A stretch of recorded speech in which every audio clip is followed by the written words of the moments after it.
350세 노인의 임종식장 스비처 시은이를 체험하고 날마다 우주 정신세계를 수련하는 샤르별의 인류들은 죽는 모습도 아름답게 죽어가고 있었다. 샤르별 인류들의 마지막 소망은 아름다운 죽음을 기다리는 한 가지뿐인데 그 한 가지뿐인 소망을 항상 멋지게 장식하고 있었다. 샤르별 사람들은 눈을 감기 직전 이웃을 초대하여 임종식을 치르는데 그 행사를 스비처 시은이라고 불렀다.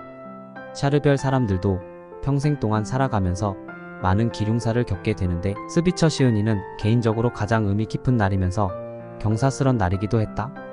그들은 불로장생으로 살 만큼 살아간 후에 자신의 임종시간을 정확히 예언했다. 자신의 몸속에 내장된 생명의 시계 바늘을 정확히 측정하며 생을 마감할 시간이 다가오면 세상과의 이별을 준비했다. 임종시간이 임박한 순간 그들은 동고동락했던 가족과 친지들과 모든 이웃들을 초대하여 모아놓고 다정하게 작별 인사를 나눈 후 저 세상으로 마지막 떠나는 모습이 관행이었다. 떠나가는 사람도 후회 없이 떠나보내는 이들도 미련 없이 그렇게 그들은 삶과 죽음의 교차로를 정리하고 있었다. 한 생명이 마지막 세상을 떠나는 임종시간에 이웃을 초대하고 또 이웃들이 찾아와 임종의 순간을 지켜보는 스비처 시은이 임종식은 슬픔의 잔치가 아니라 축복의 잔치였다. 나는 말로만 들어오던 샤르별 인류들의 임종식을 지켜보기 위하여 이웃 마을 스비처시란 곳을 방문했다. 그 마을에 마침 연구소 직원의 대할아버지가 살고 있었는데 그 할아버지의 임종시간이 다가와 가까이 지내던 이웃들과 마을 사람들을 초대했다는 소문을 들었기 때문이다. 그래서 나와 샤르빈에도 그 임종식에 참석할 수 있는 허락을 받은 후 노인의 스비처 시은이 임종식장으로 향했다. 임종하는 노인의 집에 도착하니 벌써 스비처 시은이 행사에 초대받은 이웃들이 넓은 정원의 마당에 가득 모여 있었다. 노인은 벌써 임종 준비를 마쳤는지 꽃으로 장식된 안락 의자에 앉아서 자비스런 눈빛으로 찾아온 이웃들을 바라보고 있었다. 그 평온하고 침착하고 여유 있는 모습에서 임종을 맞이한 초조함은 찾아볼 수 없었다. 임종을 기다리는 노인의 모습은 아직도 왕성한 기력이 남아있는 듯하고 병든 모습이라고는 보이지 않는데 어째서 그런 건강한 모습을 한 노인이 잠시 후면 운명을 마감한다고 예고하는 것인지 이해할 수 없었다. 하지만 남들은 알 수 없는 생명의 시계 바늘을 노인 자신은 들여다보고 그 시간까지 재고 있었다. 임종을 맞이하는 노인의 나이는 357세라고 했다. 임종을 기다리는 노인의 바로 옆에는 꽃으로 꾸며진 커다란 관이 놓여 있었다. 노인이 임종하면 노인의 시신을 안치할 관이었다. 노인은 자신의 시신을 안치할 그 관을 감에 어린 눈빛으로 가끔씩 바라보기도 했다. 그러나 노인의 표정에는 슬픔보다는 기쁨이, 아쉬운 표정보다는 흐뭇한 표정이 햇살처럼 잔잔하게 번지고 있었다. 죽음을 기다리는 주인공의 모습도 죽음을 바라보는 이웃들의 모습도 시종 담담하기만 할 뿐 평화롭기 그지없는 장면이었다. 그 평화로운 분위기를 더 고조시키려는 듯이 정원의 숲속에서 아름다운 새소리들이 계속 들려왔다. 정원에서 자유롭게 뛰놀며 살고 있는 동물들도 아무 일 없다는 듯 평소와 다름없이 꽃그늘 사이를 들락거리며 재롱을 피우고 있었다. 그때 평소에 노인이 애지중지했던 동물 하나가 노인 곁으로 사뿐사뿐 뛰어오더니 노인의 다리에 입맞춤하는 신용을 하며 재롱을 떨었다. 노인은 다가온 동물의 머리를 쓰다듬으며 말없는 작별 인사를 나눴다. 이윽고 임종시간이 거의 임박했음인지 노인은 말문을 열고 마지막 고별사를 들려주기 시작했다. 임종식을 지켜보는 이웃과 친지들을 향하여 평온하고 담담한 말투로 노인은 이런 말을 이어나갔다. 사랑하는 아들과 딸들아, 이제 이 몸은 너희들과 작별을 나누고 다시는 못 올 영원한 나라를 향하여 발길을 재촉하려 하노라. 그동안 존경으로 받들어준 아들과 딸들에게 감사하노라. 그동안 따뜻한 우정으로 사랑을 나누어 준 이웃들에게 감사하노라. 그 사랑의 선물을 마음에 가득 담고 나는 이제 마지막 길을 떠나노라. 내가 여러분에게 진 마음에 짐이 있다면 이제 다 용서하여라. 나는 이미 세상을 다 용서하였노라. 밝고 영원한 세상에서 너희를 기다릴 것이며 너희들이 다시 찾아오면 반갑게 환영할 것이니라. 이런 여러가지 말을 남기고 노인은 조용히 입을 다물었다. 노인은 마지막 순간 찾아온 이웃들에게만 작별의 말을 남기는 것이 아니라 자신이 이 세상에 찾아와 평안한 삶을 살다가 떠나게 해준 우주를 향하여도 작별을 고하고 자연을 향해서도 작별을 고하고 그리고 정원에서 함께 정을 나누고 살아가던 생명들에게도 작별을 고했다. 노인의 마지막 고별사를 듣는 기분은 슬프지는 않았지만 자신도 모르게 눈가에 맺혀지는 이슬은 어쩔 수 없었다. 나는 노인과의 사이에 전혀 안면이라고는 없는 생면부지의 관계에 지나지 않지만 세상에서 가장 존경하고 사랑하는 어른이 곁에서 떠나는 듯한 아쉬움이 마음속으로 파고들기도 했다.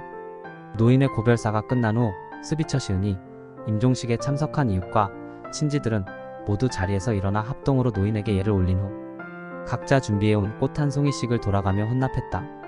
꽃을 헌납하는 장면을 만족하게 지켜보던 노인은 평온하게 눈을 감으며 졸리는 듯 운명을 고하고 있었다. 눈을 감은 노인의 표정이 그렇게 거룩해 보일 수 없었다.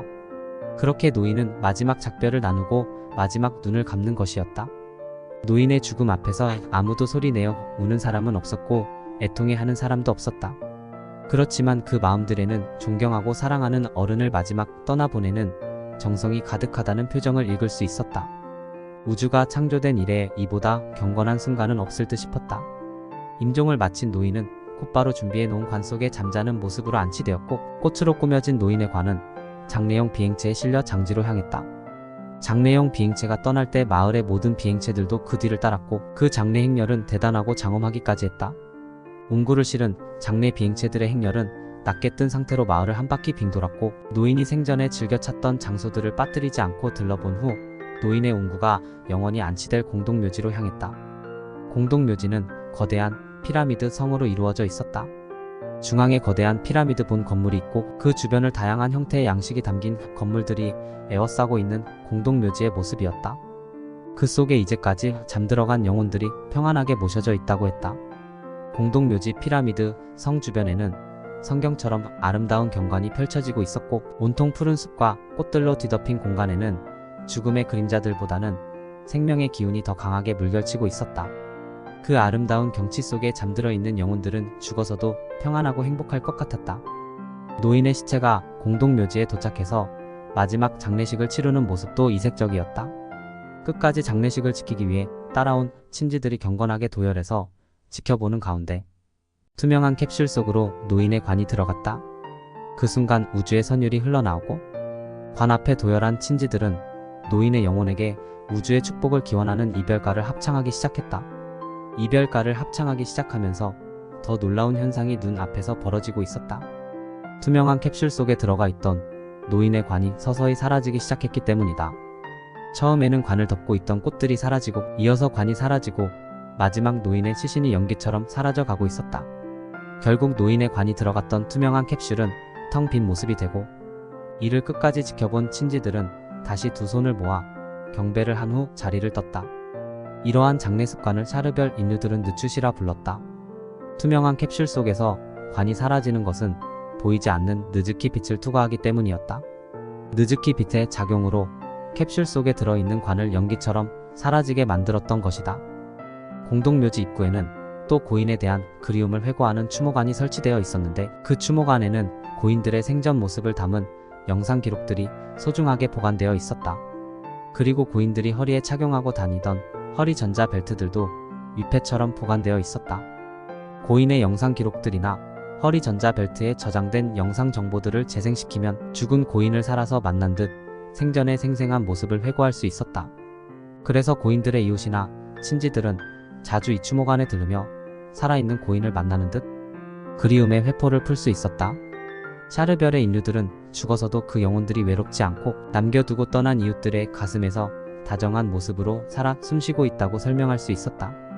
노인의 임종식과 장례식 절차를 처음부터 마지막까지 지켜본 후 돌아오는 길에 샤르비네에게 질문했다.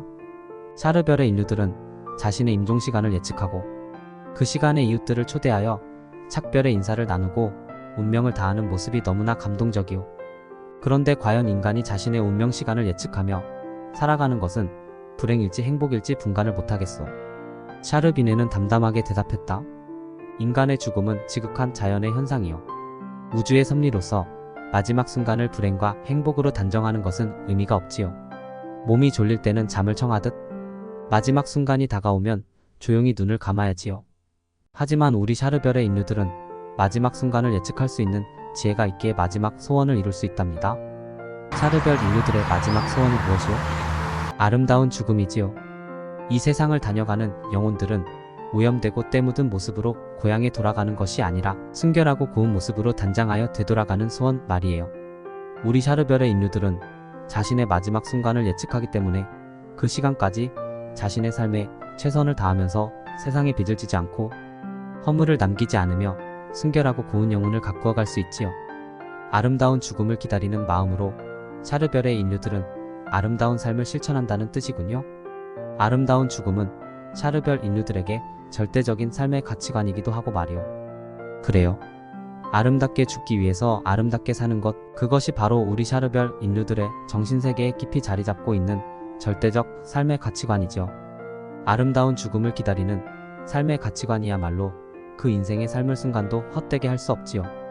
그러므로 샤르앙도 이제부터 마음속에 품어온 삶의 가치관을 세상의 영화와 명예로 삼지 말고 아름다운 죽음으로 설정하기 바래요. 아름다운 죽음이야말로 나도 가장 명예로운 삶의 훈장이라 생각하오. 하지만 나는 지혜가 부족하여 나의 마지막 순간을 예측할 수 없으니 샤르별의 인류들처럼 멋진 운명을 마감할 수 없을 것 같소. 마지막 순간을 예측하지 못하더라도 멋진 운명을 마감할 수 있는 방법은 얼마든지 있어요. 그 방법이 무엇이요? 항상 오늘이 마지막이란 심정으로 최선을 다하면 그만 아니겠어요? 그 방법도 훌륭한 지혜요. 오늘이 마지막이라는 심정으로 살아간다면 순간순간의 삶을 헛되이 할 수 없겠군요. 그럼요. 순간순간의 삶을 헛되이 하지 않을 때 그 영혼은 저절로 아름답게 가꾸어질 수밖에 없고 그 마지막 삶은 훌륭한 마감을 고할 수 있지 않겠어요? 우리 샤르별에도 모든 인류들이 천수를 다 누리고 장수하는 것이 아니라 중간에 불의의 사고로 요절하는 생명들도 있답니다. 그러나 이들도 부지불식간에 다가온 죽음이 헛되지 않는 것은 평소에 자신의 삶에 최선을 다하였기 때문이라고 설명할 수 있을 거예요. 죽음은 빨리 맞이할 수도 있고 늦게 맞이할 수도 있지만 순간순간 최선을 다하여 살면 언제나 만족한 임종을 거둘 수 있다는 의미로 해석할 수 있겠군요. 어떻든 훌륭한 삶을 마감할 수 있는 지혜를 깨닫게 해주어서 고맙소. 그러면 이제부터 나는 아름다운 죽음을 나의 삶의 가치관으로 정하고 그 가치관을 실천하기 위하여 항상 오늘이 마지막이라는 심정으로 살아가겠소. 그 길을 실천하면 후회 없는 삶이 될 거예요. 노인의 스비처 시은이 임종식과 장례식을 마치고 돌아오면서 아름다운 죽음처럼 가치 있게 삶을 마감하는 비결은 없다고 생각했다. 세상에 태어나 아무리 부귀영화를 누리며 부러울 것이 없게 살다가 떠나가더라도 마지막이 추하면 다 추할 것 같은 생각도 들었다. 누가 자신의 마지막 순간을 예고하고 세상에 진 빛을 모두 청산한 후 떳떳한 삶을 마감할 수 있겠는가? 생명의 시간을 읽을 수 있는 샤르별 인류들에게는 가능하더라도 그렇지 못한 지구 인류들에게는 아름다운 임종이 쉽지 않을 것처럼 생각됐다. 그러나 샤르비네가 지혜로운 제안을 해주었다. 항상 오늘이 마지막이라는 심정으로 살아라. 그러면 언제나 아름다운 죽음을 맞이할 것이다. 그 제안을 현명한 가르침으로 생각하며 날마다 실천하려 애쓰고 있다. 순간순간을 마지막처럼 생각하며 살아간다면 남에게 상처를 줄 일도 없을 것이고 빚을 질 일도 없을 것이며 스스로 후회스러운 일도 삼가게 될 것이다.